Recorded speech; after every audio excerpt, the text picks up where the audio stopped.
Hello, everyone, and thank you for landing on the Conversation Cafe podcast. This is the division of Avant Consulting and Training. I am its founder and president, Dr. Gerardo Gaucher Zayas. This podcast really is about discussing the many layers of and sustaining systemic equity infrastructure. So today's topic, what I really want to talk about is allyship, or what does it mean to be an ally? But very specifically, what does it mean to be a Black, Indigenous person of color, a Latinx, a disabled person? What does it mean in our role of being males and fitting into the process of systemic equity infrastructure?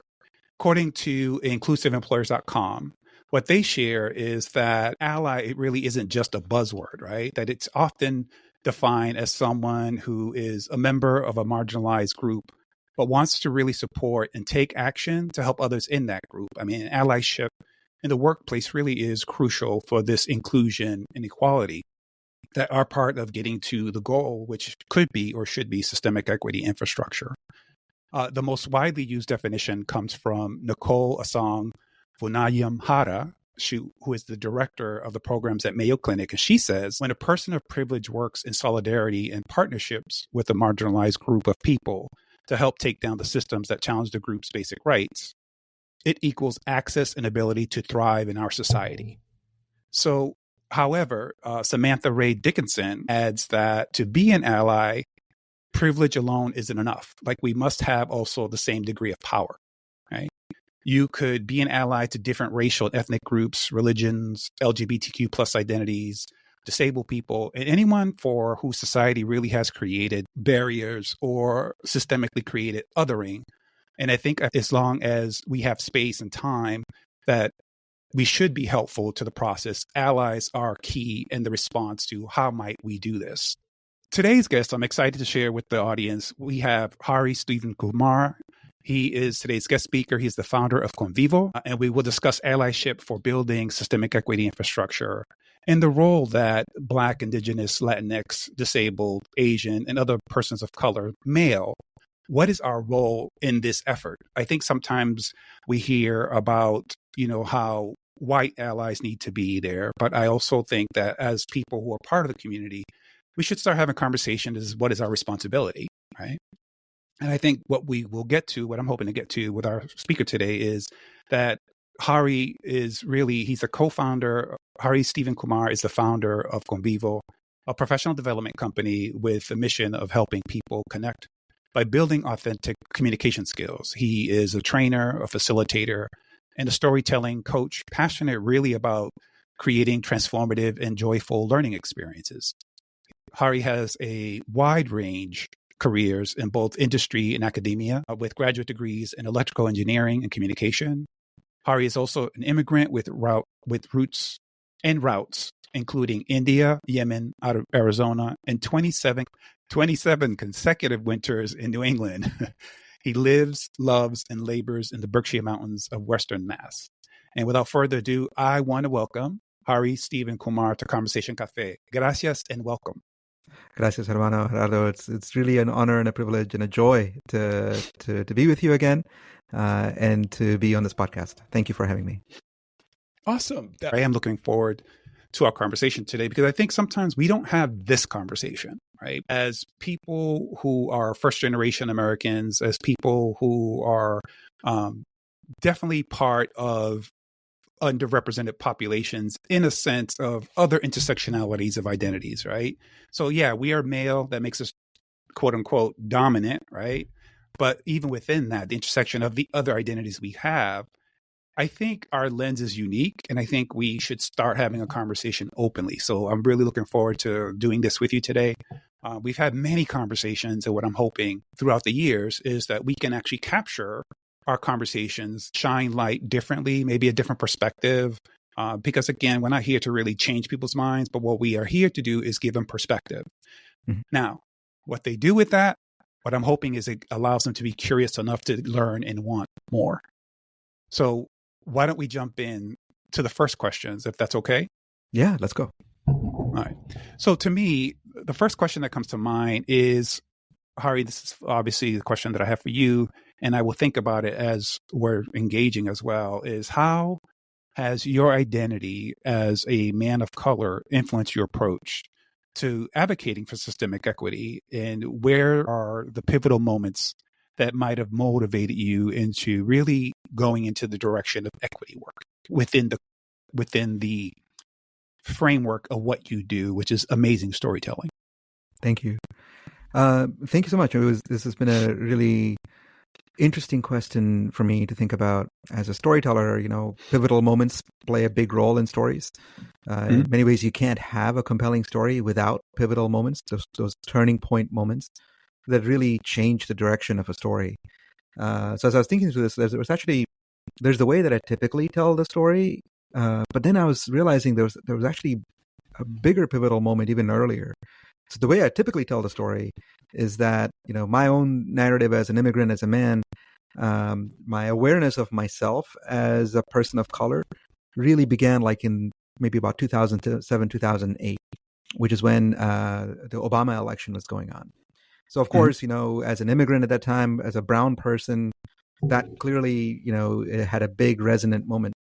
But as I was reflecting on this question, Gerardo, I realized actually there was a bigger pivotal moment for me starting about 4 years before that. In 2004, in Massachusetts, I mentioned I've, have 27 consecutive winters in New England. So I came to Boston in 1997. I've been here since. And in 2004 is when Massachusetts legalized gay marriage. And yes. And in 2004, at that time, I was a conservative evangelical Christian in a small conservative Baptist church in the outskirts of Boston, in the Metro West area. Okay. And yeah, I was an immigrant at the time. I wasn't a citizen, but everybody in my church were George W. Bush supporters. We were they were all Republicans, conservative, and very much like when the decision came to legalize gay marriage, like everybody that I knew in my church were completely against that decision. And this really took me by surprise. Now, I didn't grow up Christian. I actually grew up in Yemen. I was born in India, so I grew up in a Hindu family, but in a Muslim country. But I grew up in a fundamentalist Hindu family. My parents were very militant Hindu supremacists. But I also grew up in a fundamentalist Muslim small town. Surrounded by fundamentalist Muslims who would tell me that I'm going to hell because I'm not Muslim. Right. And then to find out that I became a fundamentalist Christian, maybe is not a surprise. Right.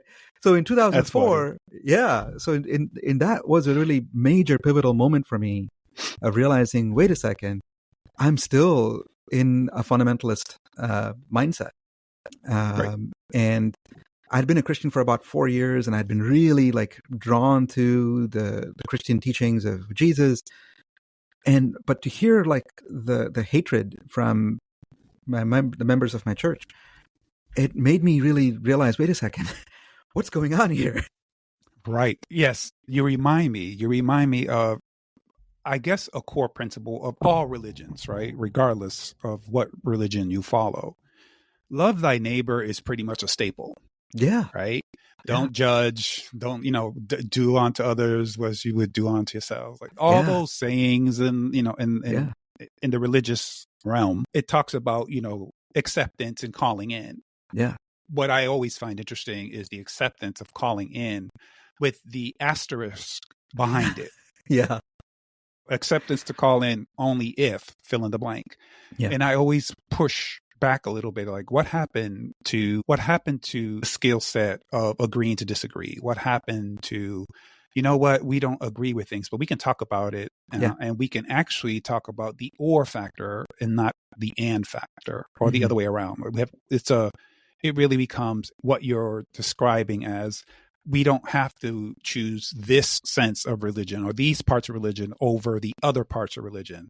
Why can't we accept this and that part of the religion according to its core principles? So I'm really interested in the point that you just made about, religious oppression from the perspective of religion really controlling, this is what you do, and you have to stay within this box, and anything outside the box just doesn't belong. Yeah. And I'm thinking, I always thought religious organizations with a place that's supposed to be safe to bring in people to create fellowship. But I sometimes scratch my head a little bit to your point what you were making. Yeah. 100%. I just want to share that perspective too. So I completely understand. Yeah. Even in 2004 with the gay marriage piece, where you talked about, my husband and I at the time, gay marriage wasn't there. We were in City Hall and we were at the state's capitol. We were marching and we were in the middle when the hearings were there. And we were in the middle when the religious circles were pretty much condemning and damning. And, I grew up as a recovering Catholic. I get it. I'm going to burn in hell. I get it. All those teachings, right? But I'm thinking, wow, this is bigger than just my then time as the boyfriend and myself, or my then husband at the time, right? Because we had civil union. It wasn't even marriage. So I wanted to kind of just, you reminded me of that. So thank you for bringing me back there. Yeah. No, and and it's something that we have been friends for a while. We have not talked about those moments where we didn't know of each other, but we experienced those moments at the same time. And at that time, back in 2004, we would have seen ourselves as on opposite sides in some way. Yes. Right. Yes. I never joined my church in protesting against the decision. By the way, right? So you would not have seen me at a picket line, but I feel I want to apologize for. Now I would remember you. No. So I'll just wrap this up. So I would say there were three pivotal moments for me. Number one was that moment in 2004, 2005. That moment led me to actually leave the evangelical church, because in that moment, we're going to talk a little bit about the role that we have as allies, and especially as when we have some role of power and privilege. But in that moment, I felt like I had no power or privilege, and that the best thing I could do was just simply leave. So I left the evangelical church in 2004. The second moment was the Obama election in 2008. And that moment got me to actually leave engineering and go back to grad school to study communication, because I really wanted to understand and teach. So I would say that's the second moment where I was like, no, I don't have to leave. I can try to make some kind of impact. But in order to make an impact, I need to learn myself. So I went back to graduate school to learn about social issues, because as an engineer, I was never trained on social issues. So then the third pivotal moment is 10 years later in 2015, when the federal government legalized gay marriage. I was in that moment a deacon at a progressive church, and I volunteered to chair the committee that would lead the church through a process to become open and affirming for gay people. And so that was that. We can come back to that in a little bit later. But that was a moment where I was going to try to use my position as a man of color with some responsibility and leadership role in a church to try to guide the church in allyship with the gay community to make it more open.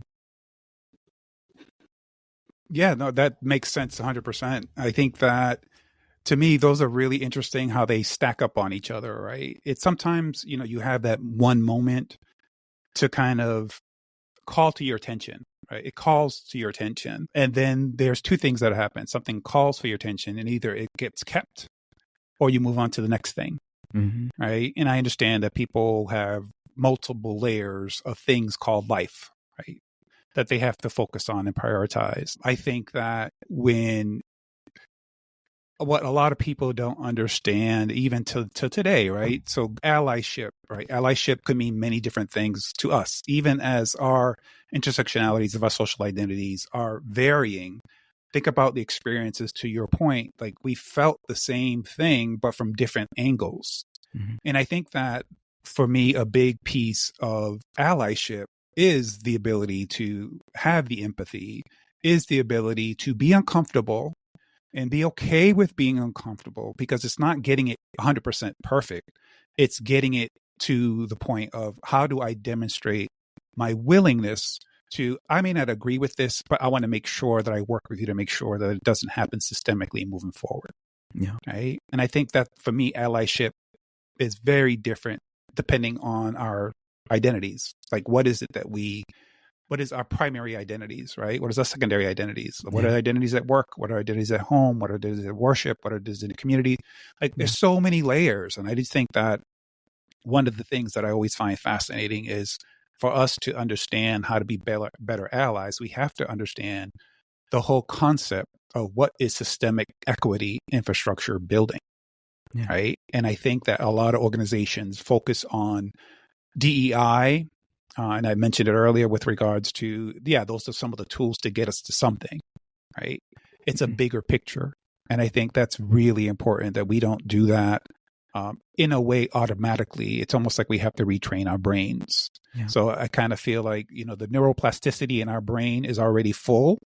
We got to empty it out a little bit, move some things around. And I think that anything new, I always say, learning is always messy, right? And you can't learn unless you practice, and practicing is painful.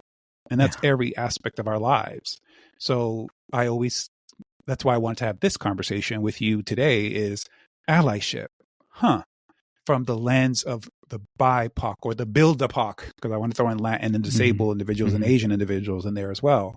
Like, how do we understand that we do have a unique perspective, a role, and an insight to kind of be the ally, right? And at the same time, understand that we're victims of a systemic oppression. Now, to really say that there are some oppressions and our sisters feel it a lot differently than what we do, so be really clear there. But I still think that as men of color, that these experiences that should get talked about a little bit more could give it a different perspective, because people make these assumptions that, all BIPOC or BILDAPOC individuals are this monolith of only race, only race, only race, only race. And I'm here to tell you, we both know that that's just one piece of a very multiple layered complex pie. So, Harry, in what ways do you think that the men of color, I mean, you talk a little bit about in your example, but can you talk a little bit more about widening this perspective a little bit, widening it a little bit more? And in what ways do you think that we do play, like men of color? Do you think that there are specific strengths or insights that might be beneficial or interesting perspectives to bring to the new table of systemic equity? I kind of think that we get caught up in the whole piece of let's build a table, right? Or let's fix the table. And I'm thinking, well, the table needs to be rebuilt. So the question pretty much is, in what ways do you think that we have as men, professional men of color, what do you think are specific strengths and insights that we could contribute to help open this dialogue? Because it's not a call out. It really is, let's call in so we can have a dialogue from the perspective, again, of the layered, complex topic of allyship when it comes to men of color. Can you talk a little bit about that? Like, what do you think are the strengths or insights that we could bring to the table? Yeah, certainly. No, it's a very insightful question to begin with. There are two things that come to my mind right away. One of them has to do with the role that our gender plays as men of color and as men in particular. I'll drill down to that a little bit more. And then related to that, I think there are experiences as men and as men of color that provide for a way to build an alliance with some very unlikely coalitions. So that's the second thing that I want to talk about. But first, let me say a little bit about how I see our role as men playing, having some unique perspective here. This is something that, as a man of color, I'm living in the Berkshire Mountains of Western Massachusetts, where it's very easy for me to first experience difference in terms of race, right?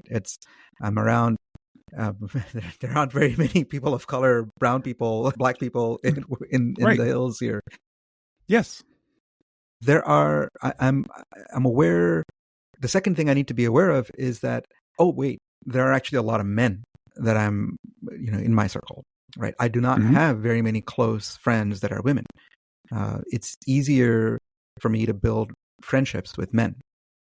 And so there are networks that I get access to primarily as a man first. And in many ways, I'm not even consciously aware of the privilege that I carry with me as a man. So I think that's the first level of insight or strength that men of color bring.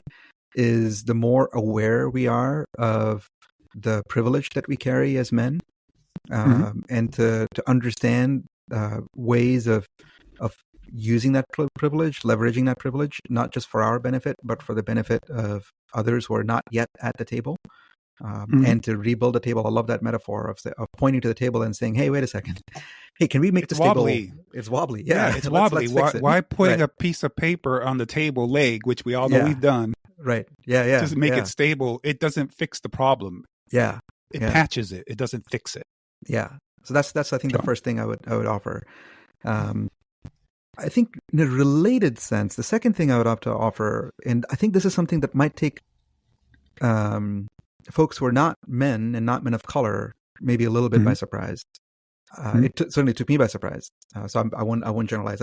For me, this is a big realization, is that the second thing is that the experience of being a man, yes, of course, there's privilege, there's power that comes with that, both conscious and unconscious.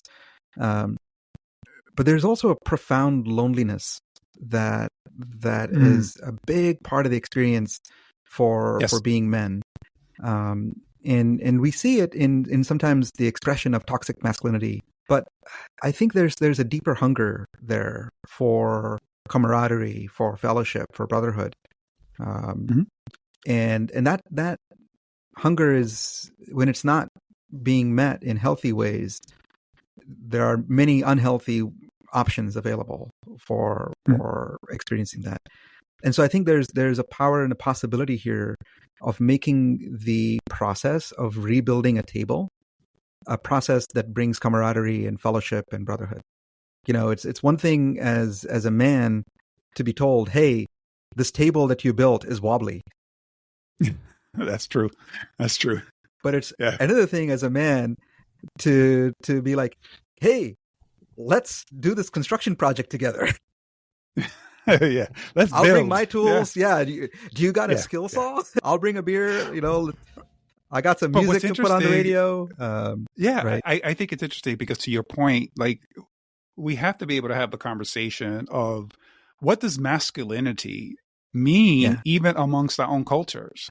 Yeah. Right. I think that even that piece, the definition of masculinity at work or masculinity at home, you're the provider, right? We have, to your point, the toolbox, right? The carry the tools. But I'm also thinking, like, the bias of that is really about, well, wait a minute, our sisters can actually build a house too. Absolutely. Right. And I think that sometimes it's easier. I think I understand the point of you're comfortable around people that are like you, and fill in the blank however you want to fill that. But for men, I think how we approach things is we start surface and then we dig in. Again, that's just me, right? We start surface. We want to get to know people. At least I do. I love connecting naturally. But I think that the other piece is, to your point, when you talked about being lonely at the top, it's, as a leader, it's lonely at the top. And when you're a person, a professional who is Black or Indigenous or Latinx or disabled or Asian or any other person of color at all across the intersections of our social identities, is this: we, even at the table that we're invited to, depending on who's at that table and depending on their awareness of what does it mean to create inclusive leadership, right? Inclusive leadership doesn't equal that I am doing something wrong, right? Inclusive leadership doesn't mean that, systemic equity infrastructure is complicated and I have not done anything about it, but let's make sure that someone else doesn't. That's very different, right? As opposed to starting with the defensiveness of, if I say I have white privilege, that means I did something wrong. And I'm here to say that's not what white privilege is. That's not what systemic equity is. It really isn't, especially for us men. Right. We hear our roles. What do we do? We're protectors, at least depending on who you are, depending where you're from, depending on your culture, all those pieces. Right. But I think what we don't do enough of is acknowledging that even as men who lead, we are guilty of not pausing long enough to understand why this is important. Yeah. Right. Because we don't see this as allyship, as a skill set to have top 10 skill set to have as being a transformational leader, right? I'm just talking out the side of my neck. But we just kind of feel like the whole piece around leadership, male leadership, and when you're a person from an underrepresented population, even that is a different experience, whether you acknowledge it, whether you see it, whether you ask it, whether you ignore it, right? And I think even there, starting of the positionality of people at the table, who is at the table, why are they at the table, and are they being heard equally, as opposed to sometimes what I've seen happen many a times, and there's much research to back this up as well, is sometimes we're invited to a table as men of color or able-bodied people, that we are invited to the table and then we kind of make it our agenda. And I'm thinking, well, not all of us are like that, right? Mm-hmm. And I think that's the piece. How do we define allyship is going to be very different at every organization. Mm-hmm. So does the organization to have the capacity to kind of understand what does being ally mean, right? Yeah.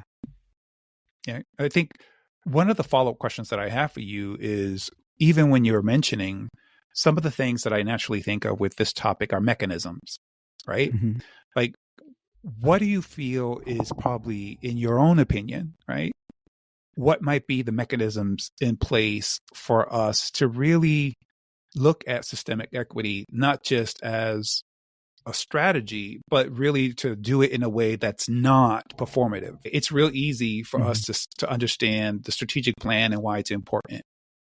Equally easy that I've seen is some organizations don't look at a strategy to address systemic equity infrastructure as important as a business plan, as important as a strategic plan.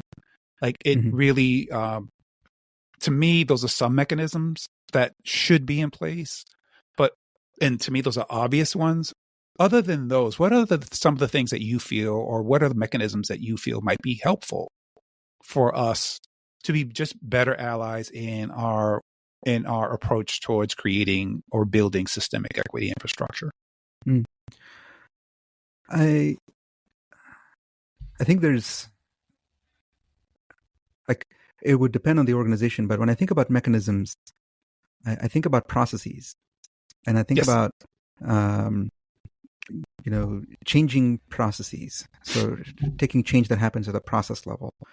And this is going to strike at issues of culture that don't necessarily have to do with identity, but have to do with, surprisingly, perhaps even ethno-regional cultures. So a book I read recently that's really been helpful for me to even think through how I experience systemic forces of inequity in New England is a book called American Nations, that traces the how in North America, what we think of as three countries, Canada, Mexico, and the U.S., are really a fraught alliance of 11 different nations.